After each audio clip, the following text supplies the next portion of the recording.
ನಿಮ್ಮ ಸತ್ಯ ಯುನಿಲೆಟ್ ಅಲ್ಲಿ ಫುಲ್ ಮೂನ್ ಸೇಲ್ ಮೇ 31 ಒಂದಿನ ಮಾತ್ರ. ಸತ್ಯ ಯುನಿಲೆಟ್. ಡಿಕೆ ಶಿವಕುಮಾರ್ ಮುಖ್ಯಮಂತ್ರಿಯಾದ ತಕ್ಷಣ ಅವರಿಗೆ ಸಿಬಿಐ ಕಂಟಕ ಏನಾದರೂ ಎದುರಾಗುತ್ತಾ? ಇನ್ ಕೇಸ್ ತನಿಖೆ ತೀವ್ರವಾದ್ರೆ ಸಿಎಂ ಕುರ್ಚಿಯಿಂದ ಕೆಳಗಿಳಿಬೇಕಾದಂತ ಪರಿಸ್ಥಿತಿ ಏನಾದರೂ ಎದುರಾಗುತ್ತಾ? ಅಂತಹ ಅವಕಾಶಕ್ಕಾಗಿ ಕಾಯ್ತಾ ಇರುವಂತಹ ವಿರೋಧ ಪಕ್ಷ ಬಿಜೆಪಿ ಡಿಕೆ ಶಿವಕುಮಾರ್ ವಿರುದ್ಧ ಯಾವ ಬ್ರಹ್ಮಾಸ್ತ್ರ ಬಳಸೋದಕ್ಕೆ ರೆಡಿಯಾಗಿದೆ? ಆ ಟೈಮ್ನಲ್ಲಂತೂ ಡಿಕೆ ಶಿವಕುಮಾರ್ ಅವರ ರಾಜಕೀಯ ಭವಿಷ್ಯವೇ ಮುಗಿದೋಯ್ತು ಅನ್ಕೊಂಡವರೇ ಜಾಸ್ತಿ. ಇಡಿ ಕೇಸ್ನಿಂದ ಏನೋ ಡಿಕೆ ಶಿವಕುಮಾರ್ ಬಚಾವಾದ್ರು, ಆದ್ರೆ ಅವರ ಮುಂದಿರೋ ಇನ್ನೊಂದು ದೊಡ್ಡ ಚಾಲೆಂಜ್ ಅಂತಂದ್ರೆ ಅದು ಸಿಬಿಐ ಪ್ರಕರಣ. ನಮಸ್ಕಾರ ಎಲ್ರಿಗೂ, ನೀವು ನೋಡ್ತಾ ಇರೋದು ಒನ್ ಇಂಡಿಯಾ ಕನ್ನಡ. ನಾನು ಪ್ರತಿಮಾ. ವೀಕ್ಷಕರೇ, ಕರ್ನಾಟಕ ರಾಜಕಾರಣದಲ್ಲಿ ಡಿಕೆ ಶಿವಕುಮಾರ್ ಅವರನ್ನ ಕನಕಪುರದ ಬಂಡೆ ಅಂತ ಕರೀತಾರೆ.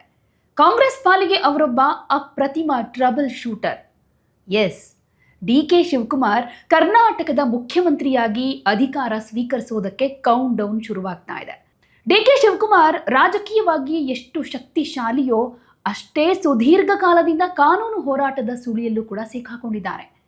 ಡಿಕೆ ಶಿವಕುಮಾರ್ ಸಿಎಂ ಆದರೆ ಕರ್ನಾಟಕದ ಮುಂದಿನ ರಾಜಕೀಯ ಚಿತ್ರಣ ಹೇಗಿರುತ್ತೆ ಅನ್ನೋದಕ್ಕೆ ಸಂಬಂಧಪಟ್ಟ ಹಾಗೆ ಒಂದಷ್ಟು ಕುತೂಹಲ, ಲೆಕ್ಕಾಚಾರಗಳು ಕೂಡ ನಡೀತಾ ಇವೆ. ಒಂದು ಕಡೆ ಸಿಬಿಐ, ಇನ್ನೊಂದು ಕಡೆ ಐಟಿ, ಮತ್ತೊಂದು ಕಡೆ ಇಡಿ. ಕಳೆದ ಕೆಲವು ವರ್ಷಗಳಿಂದ ಈ ಕೇಂದ್ರ ತನಿಖಾ ಸಂಸ್ಥೆಗಳು ಡಿಕೆಶಿ ಅವರ ಬೆನ್ನು ಬಿದ್ದಿದೆ. ಅಸಲಿ ಆತಂಕ ಇರೋದೇ ಇಲ್ಲಿ. ಡಿಕೆ ಶಿವಕುಮಾರ್ ಮುಖ್ಯಮಂತ್ರಿಯಾದ ತಕ್ಷಣ ಅವರಿಗೆ ಸಿಬಿಐ ಕಂಟಕ ಏನಾದರೂ ಎದುರಾಗುತ್ತಾ? ಇತ್ತೀಚಿನ ದಿನಗಳಲ್ಲಿ ಒಂದಷ್ಟು ಕಾನೂನು ಹೋರಾಟದಲ್ಲಿ ರಿಲೀಫ್ ಸಿಗ್ತಾ ಇದೆ. ಅವರ ಮೇಲಿರುವಂತಹ ಒಟ್ಟು ಕೇಸ್ಗಳು ಎಷ್ಟು, ಯಾವುದರಲ್ಲಿ ಅವರಿಗೆ ಜಾಮೀನು ಸಿಕ್ಕಿದೆ, ಹಾಗೆ ಯಾವ ದೊಡ್ಡ ಕೇಸ್ನಿಂದ ಅವರು ಸಂಪೂರ್ಣವಾಗಿ ಖುಲಾಸೆ ಆಗಿದ್ದಾರೆ? ಇನ್ ಕೇಸ್ ತನಿಖೆ ತೀವ್ರವಾದರೆ ಸಿಎಂ ಕುರ್ಚಿಯಿಂದ ಕೆಳಗಿಳಿಬೇಕಾದಂತಹ ಪರಿಸ್ಥಿತಿ ಏನಾದರೂ ಎದುರಾಗುತ್ತಾ? ಅಂತಹ ಅವಕಾಶಕ್ಕಾಗಿ ಕಾಯ್ತಾ ಇರುವಂತಹ ವಿರೋಧ ಪಕ್ಷ ಬಿಜೆಪಿ ಡಿಕೆ ಶಿವಕುಮಾರ್ ವಿರುದ್ಧ ಯಾವ ಬ್ರಹ್ಮಾಸ್ತ್ರ ಬಳಸೋದಕ್ಕೆ ರೆಡಿಯಾಗಿದೆ? ಸೊ ಇವತ್ತಿನ ಇನ್ ಡೆಪ್ತ್ ಅನಾಲಿಸಿಸ್ನಲ್ಲಿ ಸಿಎಂ ಹುದ್ದೆ ಹಾಗೆ ಸಿಬಿಐ ಕಾನೂನು ಸಮರದ ಒಂದಷ್ಟು ಮಾಹಿತಿಯನ್ನು ನಿಮ್ಮ ಜೊತೆ ಹಂಚ್ಕೊಳ್ತಾ ಇದ್ದೀವಿ. ಸೊ ಕೊನೆ ತನಕ ವಿಡಿಯೋ ನೋಡಿ, ಹಾಗೆ ನಮ್ಮ ಚಾನೆಲನ್ನು ಇನ್ನೂ ಸಬ್ಸ್ಕ್ರೈಬ್ ಮಾಡಿಲ್ಲ ಅಂದರೆ ಈಗಲೇ ಮಿಸ್ ಮಾಡದೆ ಸಬ್ಸ್ಕ್ರೈಬ್ ಮಾಡಿ. ಕತೆ ಶುರುವಾಗೋದು 2017ರಲ್ಲಿ. ಆಗ ಗುಜರಾತ್ನಲ್ಲಿ ರಾಜ್ಯಸಭಾ ಚುನಾವಣೆ ನಡೀತಾ ಇತ್ತು. ಕಾಂಗ್ರೆಸ್ನ ಅಹಮದ್ ಪಟೇಲ್ ಅವರನ್ನ ಗೆಲ್ಲಿಸಲೇಬೇಕು ಅಂತ ಹಠಕ್ಕೆ ಬಿದ್ದಿದ್ದ ಹೈಕಮಾಂಡ್ ಗುಜರಾತ್ ಶಾಸಕರನ್ನ ಬೆಂಗಳೂರಿನ ಈಗಲ್ಟನ್ ರೆಸಾರ್ಟ್ಗೆ ಕರೆತಂದು ಇಳಿಸ್ತು. ಸೊ ಆ ಶಾಸಕರನ್ನ ಕಾಯೋ ಜವಾಬ್ದಾರಿ ಹೊತ್ತಿದ್ದೆ ಡಿಕೆ ಶಿವಕುಮಾರ್. ಸರಿಯಾಗಿ ಅದೇ ಟೈಮ್ನಲ್ಲಿ ಡಿಕೆ ಶಿವಕುಮಾರ್ ಅವರ ಬೆಂಗಳೂರು ಮತ್ತು ದೆಹಲಿ ನಿವಾಸಗಳ ಮೇಲೆ ಆದಾಯ ತೆರಿಗೆ ಇಲಾಖೆ ಬಿರುಗಾಳಿ ಹಾಗೆ ದಾಳಿ ಮಾಡಿತು. ದೆಹಲಿಯ ಫ್ಲಾಟ್ ಒಂದರಲ್ಲಿ ಕೋಟ್ಯಂತರ ರೂಪಾಯಿ ನಗದು ಪತ್ತೆಯಾಯಿತು ಅಂತ ಐಟಿ ಇಲಾಖೆ ಕೇಸ್ ಕೂಡ ದಾಖಲಿಸಿತು. ಆದರೆ ಅಸಲಿ ಟ್ವಿಸ್ಟ್ ಸಿಕ್ಕಿದ್ದು 2018ರಲ್ಲಿ. ಈ ಐಟಿ ದಾಳಿಯನ್ನೇ ಮೂಲ ಆಧಾರವನ್ನಾಗಿಟ್ಕೊಂಡು ಜಾರಿ ನಿರ್ದೇಶನಾಲಯ ಅಂದರೆ ಇಡಿ ಮನಿ ಲ್ಯಾಂಡರಿಂಗ್ ಕಾಯ್ದೆಯ ಅಡಿ ಅಂದರೆ PMLA ಅಡಿಯಲ್ಲಿ ಎಂಟ್ರಿ ಕೊಡುತ್ತೆ. ಬೇನಾಮಿ ಹಣ ವರ್ಗಾವಣೆ ಆರೋಪದ ಮೇಲೆ ಡಿಕೆ ಶಿವಕುಮಾರ್ ಅವರ ವಿರುದ್ಧ ಜಾಲ ಬೀಸುತ್ತೆ. ದಿನಗಳು ಕಳೆದ ಹಾಗೆ ಇಡಿ ಪ್ರಕರಣ ಡಿಕೆಶಿ ಪಾಲಿಗೆ ಅಗ್ನಿ ಪರೀಕ್ಷೆ ಆಗ್ಬಿಡುತ್ತೆ. 2019ರ ಸೆಪ್ಟೆಂಬರ್ನಲ್ಲಿ ಇಡಿ ಅಧಿಕಾರಿಗಳು ಡಿಕೆ ಶಿವಕುಮಾರ್ ಅವರನ್ನ ದೆಹಲಿಯಲ್ಲಿ ಅರೆಸ್ಟ್ ಮಾಡ್ತಾರೆ. ಸುಮಾರು 50 ದಿನಗಳ ಕಾಲ ಅವರು ದೆಹಲಿಯ ತಿಹಾರ್ ಜೈಲ್ನಲ್ಲಿ ಇರಬೇಕಾಗಿ ಬರುತ್ತೆ. ಆ ಟೈಮ್ನಲ್ಲಂತೂ ಡಿಕೆ ಶಿವಕುಮಾರ್ ಅವರ ರಾಜಕೀಯ ಭವಿಷ್ಯವೇ ಮುಗಿದೋಯ್ತು ಅಂದ್ಕೊಂಡವರೇ ಜಾಸ್ತಿ. ಆದರೆ ದೆಹಲಿ ಹೈಕೋರ್ಟ್ನಿಂದ ಅವರಿಗೆ ನಿಯಮಿತ ಜಾಮೀನು ಸಿಕ್ಕಿ ಹೊರಗಡೆ ಬರ್ತಾರೆ. ಆದರೆ ಅಸಲಿ ಕ್ಲೈಮ್ಯಾಕ್ಸ್ ಬಂದಿದ್ದು ಮಾರ್ಚ್ 2024ರಲ್ಲಿ. ತಮಗೆ ಇಡಿ ಕೊಟ್ಟಿದ್ದ ಸಮನ್ಸ್ ಮತ್ತು ಇಡೀ ಪ್ರಕರಣವನ್ನ ರದ್ದುಗೊಳಿಸಬೇಕು ಅಂತ ಡಿಕೆ ಶಿವಕುಮಾರ್ ಸುಪ್ರೀಂ ಕೋರ್ಟ್ ಮೊರೆ ಹೋಗ್ತಾರೆ. ಅಲ್ಲಿ ಅವರಿಗೆ ಸಿಕ್ಕಿದ್ದು ಐತಿಹಾಸಿಕ ಜಯ. ಸುಪ್ರೀಂ ಕೋರ್ಟ್ ಏನು ಹೇಳ್ತು ಗೊತ್ತಾ? ಐಟಿ ಇಲಾಖೆಯ ಆದಾಯ ತೆರಿಗೆ ವಂಚನೆ ಕೇಸ್ ನೇರವಾಗಿ ಇಡಿ ವ್ಯಾಪ್ತಿಗೆ ಬರೋದಿಲ್ಲ, ಹಾಗೆ PMLA ಕಾಯ್ದೆ ಅಡಿ ಇದು ಅಪರಾಧ ಅಲ್ಲ ಅಂತ ಹೇಳಿ 2018ರ ಇಡಿ ಪ್ರಕರಣವನ್ನೇ ಸುಪ್ರೀಂ ಕೋರ್ಟ್ ಸಂಪೂರ್ಣವಾಗಿ ರದ್ದುಗೊಳಿಸಿತು. ಇದು ಡಿಕೆ ಶಿವಕುಮಾರ್ ಅವರ ಕಾನೂನು ಹೋರಾಟದ ಅತ್ಯಂತ ದೊಡ್ಡ ಗೆಲುವು ಮತ್ತು ಅವರು ಈ ಪ್ರಕರಣದಿಂದ ಸಂಪೂರ್ಣವಾಗಿ ಖುಲಾಸೆಯಾಗ್ತಾರೆ. ಐಟಿ ಪ್ರಕರಣದಲ್ಲಿ ಜಾಮೀನು ಕೂಡ ಸಿಗುತ್ತೆ. ಅಂದರೆ ಆದಾಯ ತೆರಿಗೆ ಇಲಾಖೆ ದಾಖಲಿಸಿರೋ ಪ್ರಕರಣದಲ್ಲಿ ಬೆಂಗಳೂರಿನ ಜನಪ್ರತಿನಿಧಿಗಳ ವಿಶೇಷ ನ್ಯಾಯಾಲಯದಿಂದ ಈಗಾಗಲೇ ನಿಯಮಿತ ಜಾಮೀನು ಸಿಕ್ಕಿದೆ. ಇತ್ತೀಚೆಗಷ್ಟೇ ನ್ಯಾಯಾಲಯ ಅವರಿಗೆ ಕೆಲವು ಷರತ್ತುಗಳೊಂದಿಗೆ 2 ವರ್ಷಗಳ ಕಾಲ ವಿದೇಶಿ ಪ್ರವಾಸ ಮಾಡೋದಕ್ಕೂ ಕೂಡ ಅನುಮತಿ ಕೊಟ್ಟಿದೆ. ಇಡಿ ಕೇಸ್ನಿಂದ ಏನೋ ಡಿಕೆ ಶಿವಕುಮಾರ್ ಬಚಾವಾದ್ರು, ಆದರೆ ಅವರ ಮುಂದಿರೋ ಇನ್ನೊಂದು ದೊಡ್ಡ ಚಾಲೆಂಜ್ ಅಂತಂದರೆ ಅದು ಸಿಬಿಐ ಪ್ರಕರಣ. ಈಗಿನ ಸದ್ಯದ ಸ್ಥಿತಿ ಹಾಗಾದರೆ ಏನು? ಸಿಬಿಐ ಕೇಸ್ ಎಲ್ಲಿದೆ ಅಂತ ನೋಡೋದಾದರೆ ಮೊದಲು ಅರ್ಥ ಮಾಡ್ಕೊಳ್ಬೇಕಾಗಿರೋದು ಸದ್ಯಕ್ಕೆ ಈ CBI ಕೇಸ್ ಯಾವ ಹಂತದಲ್ಲಿದೆ ಅಂತ. DK ಶಿವಕುಮಾರ್ ಅವರು 74.93 ಕೋಟಿ ರೂಪಾಯಿ ಅಕ್ರಮ ಆಸ್ತಿ ಹೊಂದಿದ್ದಾರೆ ಅಂತ CBI 2020ರಲ್ಲೇ FIR ದಾಖಲಿಸಿತು. ಆಗ ರಾಜ್ಯದಲ್ಲಿದ್ದಿದ್ದು ಬಿಜೆಪಿ ಸರ್ಕಾರ, ಹಾಗಾಗಿ ತನಿಖೆಗೆ ಮುಕ್ತ ಅವಕಾಶ ಆಯಿತು. ಆದರೆ 2023ರಲ್ಲಿ ಸಿದ್ದರಾಮಯ್ಯ ನೇತೃತ್ವದ ಕಾಂಗ್ರೆಸ್ ಸರ್ಕಾರ ಅಧಿಕಾರಕ್ಕೆ ಬಂದ ತಕ್ಷಣ ಒಂದು ದೊಡ್ಡ ರಾಜಕೀಯ ನಡೆ ಇಡ್ತು. ಹಿಂದಿನ ಸರ್ಕಾರ CBIಗೆ ಕೊಟ್ಟಂತ ಒಪ್ಪಿಗೆಯೇ ಕಾನೂನು ಬಾಹಿರ ಅಂತ ಹೇಳಿ DKಶಿ ಮೇಲಿನ CBI ತನಿಖೆಯ ಒಪ್ಪಿಗೆಯನ್ನ ರಾಜ್ಯ ಸರ್ಕಾರ ವಾಪಸ್ ಪಡೀತು. ರಾಜ್ಯ ಸರ್ಕಾರದ ಈ ನಡೆಯನ್ನ ಕರ್ನಾಟಕ ಹೈಕೋರ್ಟ್ ಎತ್ತಿ ಹಿಡಿತು. ಆದರೆ CBI ಸುಮ್ಮನೆ ಕೂರ್ಲಿಲ್ಲ. ತನಿಖೆಯ ಒಪ್ಪಿಗೆ ವಾಪಸ್ ಪಡೆದ ರಾಜ್ಯ ಸರ್ಕಾರದ ತೀರ್ಮಾನವನ್ನು ಪ್ರಶ್ನೆ ಮಾಡಿ CBI ಹಾಗೆ ಬಿಜೆಪಿ ನಾಯಕ ಬಸನಗೌಡ ಪಾಟೀಲ್ ಯತ್ನಾಳ್ ಇಬ್ರು ಸುಪ್ರೀಂ ಕೋರ್ಟ್ ಮೆಟ್ಟಿಲೇರಿದ್ದಾರೆ. ಸದ್ಯ ಸುಪ್ರೀಂ ಕೋರ್ಟ್ನ ಜಸ್ಟಿಸ್ ಸೂರ್ಯಕಾಂತ್ ಅವರ ನೇತೃತ್ವದ ಬೆಂಚ್ನಲ್ಲಿ ಈ ಪ್ರಕರಣದ ವಿಚಾರಣೆ ನಡೀತಾ ಇದೆ. ಅಂದರೆ ತಾಂತ್ರಿಕವಾಗಿ ರಾಜ್ಯ ಸರ್ಕಾರ ತನಿಖೆಯನ್ನ ತಡೆದಿದ್ರೂ ಸುಪ್ರೀಂ ಕೋರ್ಟ್ನಲ್ಲಿ ಈ ಕೇಸ್ ಇನ್ನೂ ಚಾಲ್ತಿಯಲ್ಲಿದೆ. ಸೊ DK ಶಿವಕುಮಾರ್ ಏನಾದರೂ CM ಆದರೆ CBI ಕಂಟಕ ಎದುರಾಗುತ್ತಾ ಅನ್ನೋ ಪ್ರಶ್ನೆ ಇಲ್ಲಿ ಸಹಜವಾಗಿ ಕ್ರಿಯೇಟ್ ಆಗುತ್ತೆ. CBI ಏನು ಮಾಡಬಹುದು CM ಆದಮೇಲೆ ಅನ್ನೋ ಪ್ರಶ್ನೆ. ಭಾರತದ ಕಾನೂನಿನ ಪ್ರಕಾರ ಯಾವುದೇ ಒಬ್ಬ ವ್ಯಕ್ತಿ ಮುಖ್ಯಮಂತ್ರಿ ಆದ ತಕ್ಷಣ ಅವರ ಮೇಲಿರೋ ಹಳೆ ಕ್ರಿಮಿನಲ್ ಅಥವಾ ಭ್ರಷ್ಟಾಚಾರದ ಕೇಸುಗಳು ರದ್ದಾಗೋದಿಲ್ಲ. CM ಆಗಿ ಪ್ರಮಾಣ ವಚನ ಸ್ವೀಕರಿಸಿದ ಮೇಲೂ ತನಿಖಾ ಸಂಸ್ಥೆಗಳು ತಮ್ಮ ತನಿಖೆಯನ್ನ ಕಂಟಿನ್ಯೂ ಮಾಡಬಹುದು. ಇಲ್ಲಿ CBI ಬಳಸಬಹುದಾದ ಅತ್ಯಂತ ದೊಡ್ಡ ಅಸ್ತ್ರ ಅಂತಂದ್ರೆ ಅದು ಚಾರ್ಜ್ ಶೀಟ್, ಅಂದ್ರೆ ದೋಷಾರೋಪ ಪಟ್ಟಿ.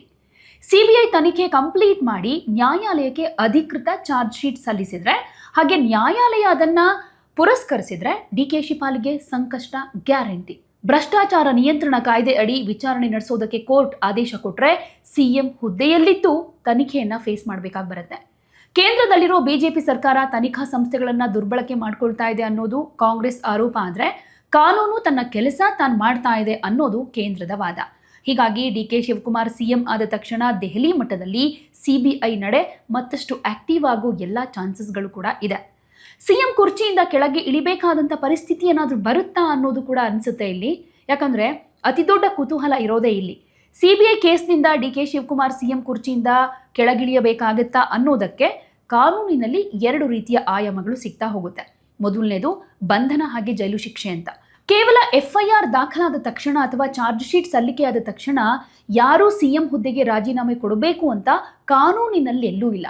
ಇತ್ತೀಚೆಗೆ ನಾವು ಅರವಿಂದ್ ಕೇಜ್ರಿವಾಲ್ ಅವರ ಪ್ರಕರಣದಲ್ಲಿ ನೋಡಿದ ಹಾಗೆ ಜೈಲಿನಲ್ಲಿದ್ದು ಕೂಡ CM ಆಗಿ ಮುಂದುವರಿಬಹುದು. ಆದರೆ ಕೋರ್ಟ್ನಲ್ಲಿ ವಿಚಾರಣೆ ನಡೆದು ಜನಪ್ರತಿನಿಧಿಗಳ ನ್ಯಾಯಾಲಯ DK ಶಿವಕುಮಾರ್ ಅವರಿಗೆ 2 ವರ್ಷ ಅಥವಾ ಅದಕ್ಕಿಂತ ಹೆಚ್ಚು ಕಾಲ ಜೈಲು ಶಿಕ್ಷೆ ವಿಧಿಸಿದ್ರೆ ಮಾತ್ರ ತಕ್ಷಣ ಶಾಸಕ ಸ್ಥಾನ ಹಾಗೆ CM ಹುದ್ದೆ ಎರಡನ್ನೂ ಕಳ್ಕೊಳ್ಬೇಕಾಗತ್ತೆ. ಇದು ಲಲಿತ್ ಥಾಮಸ್ ಅವರ ತೀರ್ಪಿನ ಅನ್ವಯವಾಗಿ ಹೇಳೋದಾದ್ರೆ. ಇನ್ನು ಎರಡನೇದು, ರಾಜಕೀಯ ನೈತಿಕತೆಯ ಒತ್ತಡ ಕೂಡ ಉಂಟಾಗುತ್ತೆ. ಇನ್ ಕೇಸ್ CBI ಇವರನ್ನ ಅರೆಸ್ಟ್ ಮಾಡೋದಕ್ಕೆ ಮುಂದಾದ್ರೆ ಅಥವಾ ಕೋರ್ಟ್ನಿಂದ ಯಾವುದೇ ಕಠಿಣ ಆದೇಶ ಬಂದ್ರೆ ಪಕ್ಷದ ಇಮೇಜ್ ಉಳಿಸೋದಕ್ಕೆ ಹೈಕಮಾಂಡ್ ರಾಜೀನಾಮೆ ಕೇಳಬಹುದು. ಅಂದ್ರೆ ಕಾನೂನಿಗಿಂತ ರಾಜಕೀಯ ಒತ್ತಡವೇ ಇವರನ್ನ ಕುರ್ಚಿಯಿಂದ ಕೆಳಗಿಳಿಸೋ ಸಾಧ್ಯತೆ ಜಾಸ್ತಿ ಇರುತ್ತೆ. ಸೊ ಇದೆಲ್ಲವನ್ನ ಗಮನಿಸ್ತಾ ಇರುವಂತಹ ಬಿಜೆಪಿ ಏನ್ ಮಾಡಬಹುದು, ಯಾವ ರೀತಿ ತಂತ್ರಗಾರಿಕೆ ಮಾಡಬಹುದು ಅನ್ನೋದು ಕೂಡ ಒಂದು ಕಡೆ ಕುತೂಹಲ. ಇಡೀ ಜಿದ್ದಿನಲ್ಲಿ ವಿರೋಧ ಪಕ್ಷವಾದ ಬಿಜೆಪಿ ಸುಮ್ಮನೆ ಕೂರೋದಕ್ಕಂತೂ ಚಾನ್ಸ್ ಇಲ್ಲ. DK ಶಿವಕುಮಾರ್ CM ಕುರ್ಚಿ ಏರ್ತಾ ಇದ್ದ ಹಾಗೆ ಬಿಜೆಪಿ ತನ್ನ ಹೋರಾಟದ ಗೇರನ್ನೇ ಚೇಂಜ್ ಮಾಡೋದಕ್ಕೆ ಈಗಾಗಲೇ ಸಿದ್ಧತೆಗಳನ್ನ ಮಾಡ್ಕೊಳ್ತಾ ಇದೆ. ಬಿಜೆಪಿ ಪ್ರಮುಖವಾಗಿ 3 ತಂತ್ರಗಳನ್ನ ಇಲ್ಲಿ ಯೂಸ್ ಮಾಡಬಹುದು. ಅದರಲ್ಲಿ DK ಶಿವಕುಮಾರ್ ಮೇಲಿರೋ ಭ್ರಷ್ಟಾಚಾರದ ಆರೋಪಗಳನ್ನು ಮುಂದಿಟ್ಕೊಂಡು ಕೋರ್ಟ್ ಮೆಟ್ಟಿಲೇರೋದು, ಹಾಗೆ ರಾಜ್ಯಪಾಲರ ಮೂಲಕ ಸರ್ಕಾರಕ್ಕೆ ಮುಜುಗರ ಉಂಟು ಮಾಡೋದು ಬಿಜೆಪಿಯ ಮೊದಲ ಪ್ಲಾನ್. ಈ ಹಿಂದೆ ಯಡಿಯೂರಪ್ಪನವರ ಕಾಲದಲ್ಲಿ ನಡೆದ ರೀತಿಯಲ್ಲೇ CM ವಿರುದ್ಧ ತನಿಖೆಗೆ ರಾಜ್ಯಪಾಲರಿಂದ ಅನುಮತಿ ಕೊಡಿಸುವಂತ ಮೂಲಕ ನೈತಿಕವಾಗಿ ಅವರನ್ನ ಕೆಳಗಿಳಿಸೋದಕ್ಕೆ ಒತ್ತಡ ಹಾಕಬಹುದು. ಮತ್ತೊಂದು, ಕಾಂಗ್ರೆಸ್ ಒಳಗಿನ ಆಂತರಿಕ ಅಸಮಾಧಾನವನ್ನ ಯೂಸ್ ಮಾಡಿಕೊಳ್ಳೋದು. ಕಾಂಗ್ರೆಸ್ ಪಕ್ಷದ ಒಳಗಡೆ ಸಿದ್ದರಾಮಯ್ಯ ಬಣ DKಶಿ ಬಣದ ನಡುವಿನ ಶೀತಲ ಸಮರ ನಡೀತಾನೆ ಇದೆ. DK ಶಿವಕುಮಾರ್ CM ಆದಾಗ ಸಿದ್ದರಾಮಯ್ಯನವರ ಬೆಂಬಲಿಗ ಶಾಸಕರು ಹಾಗೇನೆ ಸಚಿವರಲ್ಲಿ ಒಂದಷ್ಟು ಅಸಮಾಧಾನ ಉಂಟಾಗುತ್ತೆ. ಇದನ್ನ ಎನ್ಕ್ಯಾಶ್ ಮಾಡ್ಕೊಳ್ಳೋದಕ್ಕೆ ಬಿಜೆಪಿ ಹೊಂಚು ಹಾಕ್ತಾ ಇರುತ್ತೆ. ಹಾಗೆ ಮತ್ತೊಂದು, JDS ಜೊತೆಗಿನ ಮೈತ್ರಿ ಬಲ ಪ್ರದರ್ಶನ. ಇಲ್ಲಿ ಈಗಾಗಲೇ ರಾಜ್ಯದಲ್ಲಿ ಬಿಜೆಪಿ ಹಾಗೆ JDS ಮೈತ್ರಿ ಮಾಡ್ಕೊಂಡಿವೆ. ಹಳೆ ಮೈಸೂರು ಭಾಗದಲ್ಲಿ DK Shivakumar versus HD Kumaraswamy fight ಜೋರಾಗಿದೆ. ಒಕ್ಕಲಿಗ ವೋಟ್ ಬ್ಯಾಂಕ್ ಹಿಡಿಯೋದಕ್ಕೆ HDK ಹಾಗೆ ಬಿಜೆಪಿ ಜೊತೆಯಾಗಿ DKಶಿ ಸರ್ಕಾರದ ವಿರುದ್ಧ ನಿರಂತರವಾಗಿ ಪ್ರತಿಭಟನೆ, ಹಗರಣಗಳ ಬಯಲು ಮಾಡೋ ಮೂಲಕ ಸರ್ಕಾರವನ್ನ ಅಸ್ಥಿರಗೊಳಿಸೋದಕ್ಕೆ ಪ್ಲಾನ್ ಮಾಡಬಹುದು. ಹಾಗೇನೆ ಈಗ ಕೋರ್ಟ್ನಲ್ಲಿ ಕಾನೂನು ಸಮರ ನಡೀತಾ ಇದೆ. ಸುಪ್ರೀಂ ಕೋರ್ಟ್ನಲ್ಲಿ ಯತ್ನಾಳ್ ಅವರು ವೈಯಕ್ತಿಕವಾಗಿ ಕೇಸ್ ನಡೆಸ್ತಾ ಇದ್ದಾರೆ. ಡಿ.ಕೆ. ಶಿವಕುಮಾರ್ ಸಿಎಂ ಆಗ್ತಾ ಇದ್ದ ಹಾಗೆ ಈ ಕೇಸ್ನ ವಿಚಾರಣೆ ಬೇಗ ಮುಗಿಯೋ ರೀತಿ ಮಾಡೋದಕ್ಕೆ ಸುಪ್ರೀಂ ಕೋರ್ಟ್ಗೆ ಬಿಜೆಪಿ ಪರ ವಕೀಲರು ಜಂಟಿ ಮನವಿಯನ್ನು ಕೂಡ ಸಲ್ಲಿಸಬಹುದು. ಸೊ ಬಿಜೆಪಿಯ ಒಂದಷ್ಟು ಪ್ರಯತ್ನ ಈ ರೀತಿಯಾಗಿರುತ್ತೆ. ಇನ್ನೊಂದು ಕಡೆ ಕೇಂದ್ರ ವರ್ಸಸ್ ರಾಜ್ಯ ರಾಜಕೀಯ ಅಂತ ಬಂದಾಗ ಮುಂಬರುವಂಥ ಚುನಾವಣೆಗಳಲ್ಲಿ ಕಾಂಗ್ರೆಸ್ನ ಭ್ರಷ್ಟಾಚಾರವನ್ನ ಜನರ ಮುಂದೆ ಇಡೋದಕ್ಕೆ ಡಿಕೆಶಿ ಮೇಲಿರುವಂತಹ ಸಿಬಿಐ ಕೇಸನ್ನೇ ದೊಡ್ಡ ಅಸ್ತ್ರವನ್ನಾಗಿ ಬಳಕೆ ಮಾಡಿಕೊಳ್ಳುತ್ತೆ. In case D K. Shivakumar CM ಆಗೋ ಸಂದರ್ಭದಲ್ಲೇ ಸಿಬಿಐ ತನಿಖೆ ತೀವ್ರವಾಗಿ ಅವರನ್ನ ಅರೆಸ್ಟ್ ಮಾಡುವಂತಹ ಅಥವಾ ಕಠಿಣ ಕ್ರಮ ಏನಾದರೂ ಜರುಗಿಸ್ಬಿಟ್ರೆ ಅದು ಕೇಂದ್ರ ಸರ್ಕಾರದ ಮೇಲಿನ ಆರೋಪಗಳನ್ನ ಮತ್ತಷ್ಟು ಬಲಪಡಿಸೋ ರೀತಿಯಲ್ಲಾಗುತ್ತೆ. ವಿರೋಧ ಪಕ್ಷಗಳ ಒಗ್ಗಟ್ಟಿಗೆ ಒಂದು ಅಸ್ತ್ರ ಸಿಕ್ಕಾಗುತ್ತೆ. ಯಾಕೆಂದ್ರೆ ನೀವು ಗಮನಿಸಿರ್ತೀರಾ, ಈಗಾಗಲೇ ದೇಶಾದ್ಯಂತ ಇಡಿ ಸಿಬಿಐ ದಾಳಿಗಳನ್ನ ವಿರೋಧ ಪಕ್ಷಗಳು ರಾಜಕೀಯ ದ್ವೇಷದ ರಾಜಕಾರಣ ಅಂತ ಕರೀತಾ ಇವೆ. ಡಿಕೆಶಿ ವಿರುದ್ಧ ಏನಾದರೂ ಕ್ರಮ ಆದರೆ ಕಾಂಗ್ರೆಸ್ ಇದನ್ನ ರಾಷ್ಟ್ರ ಮಟ್ಟದಲ್ಲಿ ದೊಡ್ಡ ಇಶ್ಯೂ ಮಾಡಿ ಕೇಂದ್ರದ ವಿರುದ್ಧ ಜನಾಭಿಪ್ರಾಯ ಮೂಡಿಸೋದಕ್ಕೆ ಬಳಸ್ಕೊಳ್ಳುತ್ತೆ. ಇನ್ನು ಕರ್ನಾಟಕದ ಮಟ್ಟಿಗೆ ಡಿ.ಕೆ. ಶಿವಕುಮಾರ್ ಒಕ್ಕಲಿಗ ಸಮುದಾಯದ ಪ್ರಬಲ ನಾಯಕ. ಅವರು ಸಿಎಂ ಆಗೋ ಹೊತ್ತಿಗೆ ಸಿಬಿಐ ದಾಳಿ ಏನಾದರೂ ಆದರೆ ಅದು ಒಬ್ಬ ಒಕ್ಕಲಿಗ ಸಿಎಂ ಆಗೋದನ್ನು ತಪ್ಪಿಸೋದಕ್ಕೆ ಬಿಜೆಪಿ ಮಾಡಿದ ತಂತ್ರ ಅನ್ನೋ ಜಾತಿ ಸಮೀಕರಣದ ಬಣ್ಣವನ್ನು ಪಡೆದುಕೊಳ್ಳಬಹುದು. ಇದು ಹಳೆ ಮೈಸೂರು ಭಾಗದಲ್ಲಿ ಬಿಜೆಪಿಗೆ ದೊಡ್ಡ ರಾಜಕೀಯ ಹಿನ್ನಡೆಗೂ ಕೂಡ ಕಾರಣ ಆಗಬಹುದು. ಇನ್ನು ರಾಜಕೀಯ ನಾಯಕರಿಗಿಂತ ತಟಸ್ಥವಾಗಿ ಯೋಚನೆ ಮಾಡೋ ಸಾಮಾನ್ಯ ಮತದಾರರಿಗೆ ಕೇವಲ ವಿರೋಧ ಪಕ್ಷದವರನ್ನ ಮಾತ್ರ ಯಾಕೆ ಟಾರ್ಗೆಟ್ ಮಾಡಲಾಗ್ತಾ ಇದೆ ಅನ್ನುವಂತಹ ಅನುಮಾನ ಉಂಟಾದರೆ ಇದು ಬಿಜೆಪಿಯ ಇಮೇಜ್ಗೂ ಕೂಡ ಧಕ್ಕೆ ತರಬಹುದು. ಸೊ ಸದ್ಯದ ಪರಿಸ್ಥಿತಿಯಲ್ಲಿ ಮೋದಿ ಸರ್ಕಾರ ಕಾದು ನೋಡೋ ತಂತ್ರಕ್ಕೆ ಮೊರೆ ಹೋಗೋದೇ ಜಾಸ್ತಿ ಅಂತ ಹೇಳ್ಬೋದು. ಅಂದರೆ ಪ್ರಕರಣವನ್ನು ಸಂಪೂರ್ಣವಾಗಿ ಮುಚ್ಚಿ ಹಾಕೋದೂ ಇಲ್ಲ, ಯಾಕಂದರೆ ಅದು ಇನ್ನೂ ಸುಪ್ರೀಂ ಕೋರ್ಟ್ನಲ್ಲಿದೆ. ಹಾಗಂದ ಮಾತ್ರಕ್ಕೆ ತಕ್ಷಣ ಕಠಿಣ ಕ್ರಮ ಕೈಗೊಂಡು ತಾವೇ ಕೆಟ್ಟ ಹೆಸರು ತೆಗೆದುಕೊಳ್ಳೋದಕ್ಕೂ ಕೂಡ ರೆಡಿ ಇಲ್ಲ. ಬದಲಿಗೆ ಸಿಬಿಐ ಅಸ್ತ್ರವನ್ನು ಸದಾ ರೆಡಿಯಾಗಿಟ್ಕೊಂಡು ಡಿ.ಕೆ. ಶಿವಕುಮಾರ್ ಅವರ ರಾಜಕೀಯ ನಡೆ ಮತ್ತು ಕಾಂಗ್ರೆಸ್ ಸರ್ಕಾರದ ಸ್ಥಿತಿಗತಿಗಳನ್ನು ನೋಡಿಕೊಂಡು ತಮಗೆ ರಾಜಕೀಯವಾಗಿ ಅತ್ಯಂತ ಲಾಭ ತರೋ ಟೈಮ್ ಯಾವುದು ಅನ್ನೋ ಟೈಮ್ಗಾಗಿ ಕಾಯೋ ಸಾಧ್ಯತೆನೇ ಹೆಚ್ಚು. ಸೊ ಸಿಬಿಐಯನ್ನು ಅಸ್ತ್ರ ಮಾಡ್ಕೊಳ್ತಾರೋ ಇಲ್ವೋ ಅನ್ನೋದು ಮುಂಬರೋ ದಿನಗಳಲ್ಲಿ ಕರ್ನಾಟಕ ಕಾಂಗ್ರೆಸ್ನಲ್ಲಿ ನಡೆಯೋ ಬೆಳವಣಿಗೆಗಳ ಮೇಲೆ ಡಿಪೆಂಡ್ ಆಗಿರುತ್ತೆ. ಇನ್ನು ಇಂಥ ಸಂದರ್ಭದಲ್ಲಿ ಡಿ.ಕೆ. ಶಿವಕುಮಾರ್ ಏನು ಮಾಡಬಹುದು? ದಾರಿಯಂತೂ ಈಸಿ ಆಗಿಲ್ಲ. ಡಿ.ಕೆ. ಶಿವಕುಮಾರ್ ಅವರಿಗೆ ಮುಖ್ಯಮಂತ್ರಿ ಕುರ್ಚಿ ಸಿಗೋದು ಎಷ್ಟು ಕಷ್ಟನೋ, ಸಿಕ್ಕಿದ ಮೇಲೂ ಕೂಡ ಅದನ್ನು ಉಳಿಸ್ಕೊಳ್ಳೋದು ಅಷ್ಟೇ ದೊಡ್ಡ ಸಾಹಸ. ಸಿಬಿಐ ಅನ್ನೋ ಕತ್ತಿ ಅವರ ತಲೆ ಮೇಲೆ ಯಾವಾಗಲೂ ತೂಗಾಡ್ತಾನೆ ಇರುತ್ತೆ. ಆದರೆ ಡಿ.ಕೆ. ಶಿವಕುಮಾರ್ ಸಾಮಾನ್ಯ ನಾಯಕರಲ್ಲ.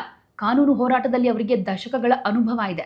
ಈ ಸಿಬಿಐ ಚಕ್ರವ್ಯೂಹವನ್ನು ಸೀಳಿ ಅವರು ಹೇಗೆ ಹೊರಬರ್ತಾರೆ, ಬಿಜೆಪಿಯ ತಂತ್ರಗಳಿಗೆ ಯಾವ ರೀತಿ ಕೌಂಟರ್ ಕೊಡ್ತಾರೆ ಅನ್ನೋದನ್ನು ಕಾದು ನೋಡಬೇಕಾಗಿದೆ. ಸೊ ನಿಮ್ಗೆ ಹೇಗೆ ಅನಿಸುತ್ತೆ? ಡಿ.ಕೆ. ಶಿವಕುಮಾರ್ ಸಿಎಂ ಆದರೆ ಸಿಬಿಐ ಕೇಸ್ನಿಂದ ಅವ್ರಿಗೆ ಏನಾದರೂ ತೊಂದರೆ ಆಗುತ್ತಾ? ಬಿಜೆಪಿ ಮಾಡ್ತಾ ಇರುವಂಥ ಪ್ಲಾನ್ಗಳೆಲ್ಲವೂ ಸಕ್ಸಸ್ ಆಗುತ್ವಾ? ನಿಮ್ಮ ಉತ್ತರವನ್ನು ಕಾಮೆಂಟ್ ಮೂಲಕ ತಿಳಿಸಿ. ಯಾವುದೇ ಸುದ್ದಿಯ ಅಪ್ಡೇಟ್ ಅನ್ನ ಮಿಸ್ ಮಾಡ್ಕೊಳ್ಬಾರ್ದು ಅಂದ್ರೆ ಈಗಲೇ ಒನ್ ಇಂಡಿಯಾವನ್ನ ಸಬ್ಸ್ಕ್ರೈಬ್ ಮಾಡಿ. ನಿಮಗೆ ಬೇಕಾದ ಭಾಷೆಯಲ್ಲಿ ಎಲ್ಲಾ ಸುದ್ದಿ ತಿಳಿಬೇಕು ಅಂದ್ರೆ ಒನ್ ಇಂಡಿಯಾ ಆಪ್ ಅನ್ನ ಡೌನ್ಲೋಡ್ ಮಾಡ್ಕೊಳ್ಳಿ.